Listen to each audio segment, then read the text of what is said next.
Потому что, опять-таки, говоря о том, наша цивилизация за последние 13 тысяч лет окунулась в каменный век. А вот до этого была высокоразвитая цивилизация, для того, чтобы понять, насколько эта цивилизация была высокоразвитая до планетарной войны 15 тысяч лет назад, достаточно посмотреть на карту, которую недавно нашли под одну каменную плиту, слышали, назвали карта создателя, таким журналисты назвали карту создателя. На этой объемной рельефной карте показаны территории Западной Сибири. Это только 11 фрагментов, а их было 200. Еще после революции Чувыров, тот профессор Чувыров, который нашел этот камень, он в архивах раскопал, что еще после революции в 30-х годах упоминалось о 22 камнях такого плана.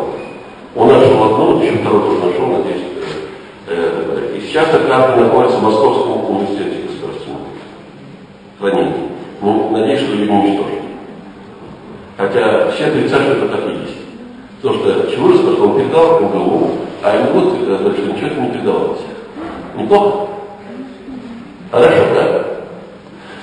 Но самое интересное, чем эта карта любопытна, то, что на этой карте показана объемная рельефная карта западной территории, западной Сибири территории, полностью. Великолепно сделано, то есть это, естественно, не каменными орудиями было сделано, технологиями, которые современности еще даже не знают, не может быть там фундамент обработан идеально, там нанесен определенный стекловидный материал и покрытие защитное. 3 слоя. То есть технология, как это было сделано, никто до сих пор не эту карту изучали в США и в других местах. То есть для того, чтобы создать эту карту, ее можно создать, если вы получите информацию из космоса. То есть на Земле ее создать невозможно. И даже современная техника, если можно техника США, потребуется еще 50-100 лет, чтобы набрать столько данных, чтобы создать эту карту. А наша же 100 с лишним тысяч лет назад вы создали уже. О чем это какая цивилизация была? Маленькая, да? Примитивная, да? Но самое смешное, кроме того, что просто рельефная карта местности, на этой карте исследователи обнаружили 12 тысяч километров каналов. 500 метров шириной канала, 300 метров глубиной. 12 тысяч километров. Представьте размер. 500 шириной, 300 глубиной. Дамбы по 3-5 километров